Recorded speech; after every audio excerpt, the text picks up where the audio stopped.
Hi, today I'm going to try and film my reaction to episode 3.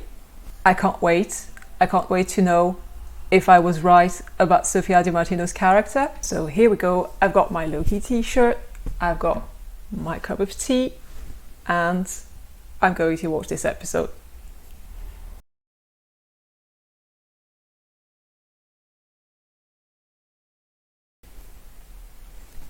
What, it's only 42 minutes with the credits. That's a very short episode. Okay, as long as it's good. Here we go. Okay. Is this going to be the 80s club? This place, I remember, I know this place. Okay, so what's really interesting about this is that the TVA girl said, I know this place. So are they real people with real memories that they plucked out of the real world to turn them into TVA agents? Tying up her hair before fighting. Another reason to think she's not Loki. Oops. Magic doesn't work. You sure you're a Loki? He's not sure either. Oh, well done. Is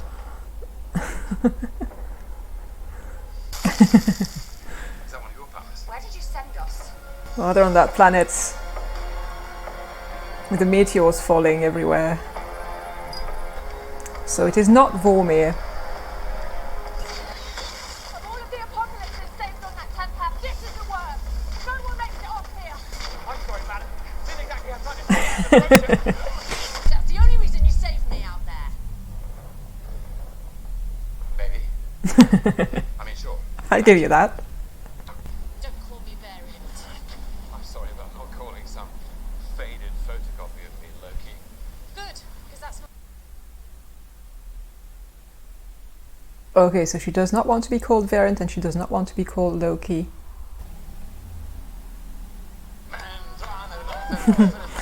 That speaks to her. Is she Asgardian then? The Enchantress is supposed to be a fake Asgardian, I think. So what, we hijack the Ark and make sure it gets off this moon? I mean, sounds like a good idea to me. Okay. It's not like you have a lot of other options.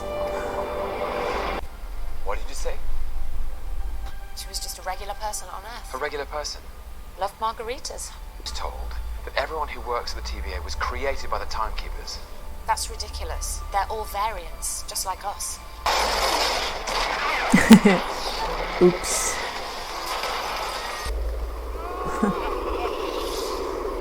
You're fucked.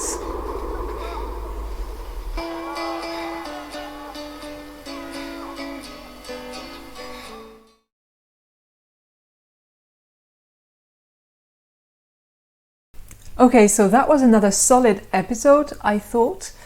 But a very short one, only 43 minutes this time. I was a bit disappointed when I saw the running time, 43 minutes with the credits. It was good. It was very different from the previous ones, both visually and in, well, the dynamic, because it was a new character interacting with Loki. We did not see any of the usual characters that we had seen in episodes 1 and 2. And in fact, we still know very little about what's going on at the end of this episode. The major thing we've learned from this episode is that TVA workers were actually humans, or variants at least, who were kind of plucked by the TVA and who used to have a life in the real world. So they were not created by the Timekeepers and they did not spend their whole life in the TVA as we had been led to believe before. We also got the confirmation that the female character we saw at the end of episode 2 is called Sylvie, and therefore I would say it's probably fair to say that she is the MCU's take on the Enchantress. They did not use the name Sylvie Lushton, but Sylvie is her name, and it has been made very clear that her main skill is enchantment. So it's not a stretch, in my opinion, to say that she's basically the enchantress. But we still don't really know what Sylvie's plan was with the TVA. Loki interrupted it, so we don't know what she was trying to do exactly, apart from breaking in. We still don't know who she really is and what she really wants and why she wants to destroy the TVA, presumably. And Loki is basically just going along with her and improvising, as he usually does in very typical Loki style. So I've tried to sort out my thoughts on this episode, and as usual I ended up with a lot more stuff than I initially thought. So I will try to divide this into 4 parts, more or less. So I will start with all the mysterious things that Sylvie said in this episode, all the things that did not really seem to make sense. I said earlier that I was hoping for a definitive answer as to who Sofia Di Martino was actually playing, and I'd say we still didn't really get a definitive answer. Now, I'm not so sure we'll ever get an answer to this question. I'm beginning to think that, in fact, this is one of the main points of the show, that there isn't a clear-cut answer to this question. So from what we got in this episode, she might actually have been a Loki variant, but probably one that diverged extremely early on in her life then, because she seems to have very little in common with Loki, with the Loki we know. Now, in the comics, Sylvie is the creation of Loki, or at least she gets her powers from him. So maybe they tweaked that to make her a being that was created out of a Loki instead of being created by a Loki. I don't know. Or maybe she just does not remember where she comes from. Which might also be true of Sylvie Lushton, in fact. I think she believes herself to be an Asgardian, even though she's not. So that would be another parallel. And there were so many weird things in the conversation that Sylvie had with Loki. She mentioned knowing that she was adopted, but at the same time she has no memory of Frigga. So who was she even adopted by?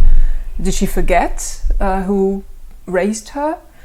There is also the fact that if she is Luffy Dortier, as the TVA file suggested, maybe I was wrong about this and they identified her correctly as a daughter of Luffy, then shouldn't she just look like a frost giant? How come she looks human, let's say, just like Loki? We know that Loki's appearance was a fake one that was bestowed upon him by Odin to make him look like an Asgardian. So if she wasn't raised by Odin, how come she looks like this? It's just very strange. She was apparently never a princess, given her comments on Loki's life as a prince. She really talked about this as if it was something completely alien to her, and he had a very privileged background or life. So apparently she was never a princess. But she did seem to understand the lyrics of the song that Loki was singing in, I don't know if it was Old Norse or Asgardian, or if maybe they're the same, I don't know. But she seemed to understand these lyrics and even to be moved by them. So that was interesting. I don't know what that means. Is she Asgardian? Is she an Asgardian who does not remember that she's an Asgardian? I don't know. Another weird thing was that she claimed to have taught herself her magic, her ability to enchant people. And I find that very strange. I don't find that very believable, that she would have been able to teach herself that. If we go back to the comics, it is Loki that gives her magical powers. So could it be that it was a Loki variant that taught her all this and then she forgot? Or maybe it was Frigga and then she forgot, but Frigga did not teach Loki enchantment, so it wouldn't make sense. And finally, she rejects the name Loki, but she does walk around in what looks like a kind of cheap Loki cosplay, so that's very strange. If she does not want to be identified as a Loki, why does she wear these horns?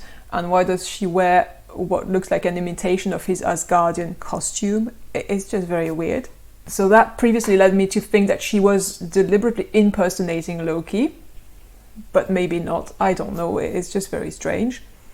Of course, now that we know what we know about the TVA, It could be that she was one of those variants who were plucked by the TVA and had their memory almost entirely wiped out. And I'm saying almost because from the story that she told us about C20, the TVA worker that she abducted, it seems like TVA workers no longer remember who they are because they think that they have never lived outside the TVA and that they were created by the timekeepers. This is the lie that they're being served, and they're being brainwashed into believing this. But they still have something left of their old memories inside them, because otherwise Sylvie wouldn't have been able to use C20's love of margaritas to manipulate her. It means that these memories, they were still there. They were still maybe buried very deep, but they were still kind of in store inside their minds. So maybe that's what happened to Sylvie as well, except that she somehow regained her agency, regained some knowledge of who she actually was. So that raises the question of how that might have happened. Was there someone else involved? Is that where Richard E. Grant's character comes in? I don't know. There is still a lot that we haven't seen. Only 4 episodes left, but still a lot that we haven't seen. We still don't know who Richard E. Grant is playing, for example. Now, another big question that they keep raising, in fact, even more in this episode, is do memories make you who you are? And that's where I see the main parallel with Blade Runner. Basically, for me, the takeaway from this episode was that this question of whether Sylvie is a Loki might never actually get a proper answer. I'm beginning to think that this is actually the main question at the heart of this show. It is about identity and about what makes a person who they are. So even if we assume that she was originally a Loki, who then diverged onto a different timeline, changed her name, maybe even her hair color, because if you look closely, you'll see that she's a fake blonde. She has dark roots. We can see it, especially when she ties up her hair to fight, which is a very un-Loki-like thing to do, by the way. So you can see she's got black roots, so she may have dyed her hair as a way to reject this identity. Maybe at some point she assumed a female identity, but we don't know that. We don't know if she became a female or if she has always been. She doesn't seem to be fluid, or at least we didn't see that in action. But granted, we didn't see her for very long, so maybe she is fluid, but we have not had any indication of this. So it's just very mysterious. And again, we have Blade Runner influences, because at the heart of Blade Runner is the question of what makes us human and the central importance of memories in making you human. So basically, her life was apparently completely different from that of Loki, so much so that she does not identify with the name, and she has taken another name, and she does not want to be called Loki.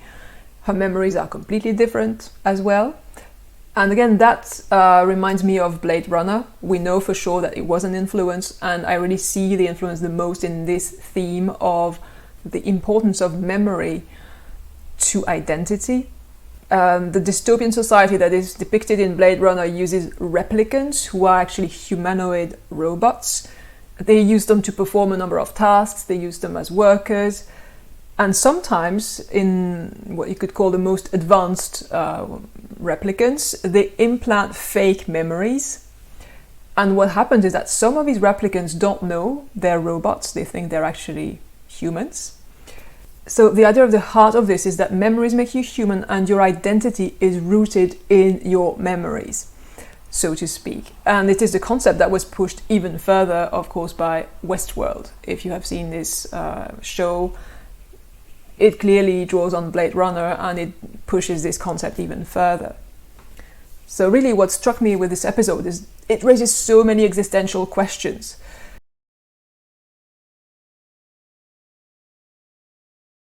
In a way, I can't say that this episode really proved me right or wrong about Sylvie. I guess it's a bit of both. And in fact, I think we will never get a real answer to this question. They kept telling us in interviews that the show was about what makes a Loki, and we kind of made fun of them for that, but because the sentence sounds a bit silly, but it's not silly at all. It's very interesting and very deep. And this episode just keeps diving deeper into these questions. And you have lots of questions, like, for example, is there some kind of essence that is common to all the variants of a same person?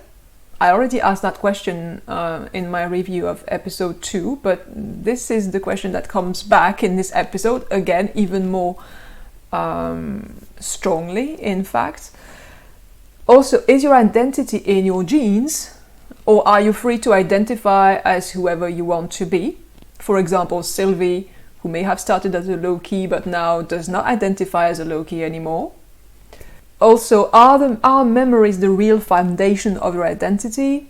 And thus, do you become a different person if you lose your memories?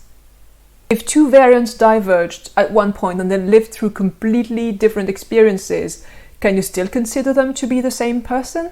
Does that make sense? In a way, are they really more alike than just two humans? Because humans also have something in common. So is there less of a difference between Sylvie and Loki than between one person and another person? Any person. And if they are not the same person, then when did they stop being the same person? Is it like 5 minutes after they diverged, or 20 years after they diverged, or 100 years? If they can survive that long without being pruned by the TVA, which is probably quite rare, but it might be what happened with this Sylvie. And that actually, all these questions, they apply to both Sylvie in relation to our Loki variant and to the Loki variant in relation to sacred timeline Loki. It could also be a question that we ask about this Loki, the original Loki, and the variant. And in my opinion, the answers to these questions are completely open to interpretation and they cannot be definitive. There is no one correct answer to these questions.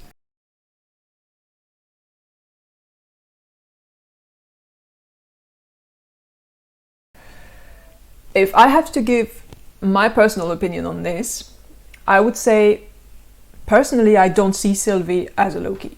I would stick by my theory that actually she's not Loki. She seems to have almost nothing in common with Loki, or so little that it has become almost insignificant. Besides, most importantly, she does not identify as Loki, and for me that's really important. It's a very important element of your identity, how you identify. And therefore, I think we need to bury the whole Lady Loki thing for many reasons. I know a lot of people that don't like the label in the first place, because Loki is Loki. It's not Lady Loki and male Loki, it's just Loki. At least regarding this character, I'm still holding out for a real portrayal of Loki's gender fluidity, but for me that is not what this character is about. I don't think she is a depiction of a gender fluid identity. So I stand by that, my belief or my interpretation that Sofia Di Martino's character is not in fact a Loki, or if she used to be, she's not anymore. But on the other hand, if you ask me whether Loki Prime, as some people call this variant, an original timeline Loki or sacred timeline Loki, the one that lived through the Dark World, Ragnarok, Infinity War and Endgame, if you ask me if they're the same person, I would tend to say yes. I kind of feel like they're the same person, and I don't really know how to justify this because it seems inconsistent with what I've just said. But maybe because first they did not really diverge as much as Sylvie and Loki. It has been only a few days, in fact, since Loki escaped the sacred timeline with the Tesseract. Maybe also because this Loki variant definitely still identifies as Loki, clearly, and still shares most of Loki's main character traits, so we recognize him in this variant. Or maybe because the Loki variant was shown the future life of Sacred Timeline Loki. And in a way, you could say that, you know, if you go back to this idea of memories make you who you are, in this case it's more like the future than memories, but still, in a way he kind of integrated this development into himself by seeing what happened to his other self. So a bit like memories, but in reverse, if that makes any sense. So to conclude on this, I'd say that what I understood from this episode is that really what matters is not the answer to the question, is Sylvie a Loki? And we have to accept there isn't one correct answer. In fact, what matters is the question. It is the question itself and all the other questions that it raises. And we don't need to give an answer. We don't need to give a definitive answer to this question.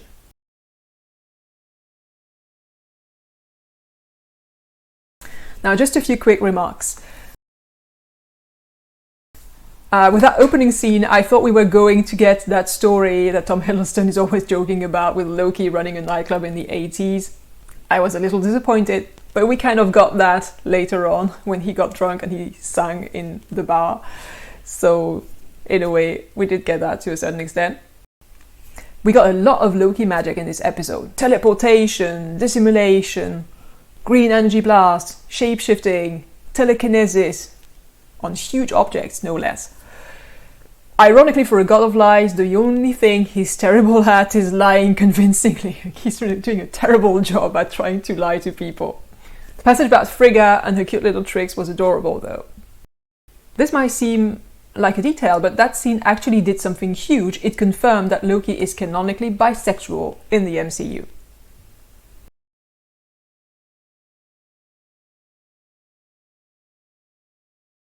And finally, are we all thinking the same thing? If that girl loved margaritas, then Mobius as a human surely was a jet ski enthusiast. Now, what could happen next? We have yet to see Richard E. Grant, and we also know that we are probably going to see young Sylvie and Kid Loki at one point. So there might be more still to be revealed about Sylvie and Loki's respective pasts. I just hope she will not turn out to be his sister. We've had enough of this trope, honestly. We already had Hela as the hidden sister that comes back, and I feel it would be a bit of a lazy trope, to be honest, for a show that has such great writing, such creative writing. I would find that a bit disappointing. Not to mention the fact that Loki was kind of trying to pick her up, or I don't know, there was a kind of romantic vibe to some of their exchanges, so that would make it very weird. Weirder, I believe, than the idea that there are two Loki variants who completely diverge. That would not bother me much, actually, if they had a romantic vibe between these two characters, but brother and sister is just a bit weird. We didn't see Mobius at all in this episode. I kind of missed him, actually. We don't know what's going to happen to him as a result of Loki escaping with Sylvie and actually them kind of coming back to kill a few more TVA agents and then disappearing. We still don't know what Sylvie's plan was, but I'm thinking that one direction this might possibly go is Loki and Sylvie trying to free TVA workers from the TVA, letting them know the truth about who they really are, exposing the lies of the timekeepers. Now I realized that seems a little altruistic for Loki, but the idea of causing mayhem might appeal to him, in fact. And as for Sylvie, we'll probably discover that she has a grudge against the TVA, but for the moment we don't know why. Possibly because she was one of the variants that they plucked and brainwashed. So that's it for today. And of course, we still have to find out how Loki and Sylvie are going to make it off that planet without dying in the apocalypse, but I'm not really worried about this. I'm sure they will figure something out together. So I'll see you next week for episode 4. Bye bye!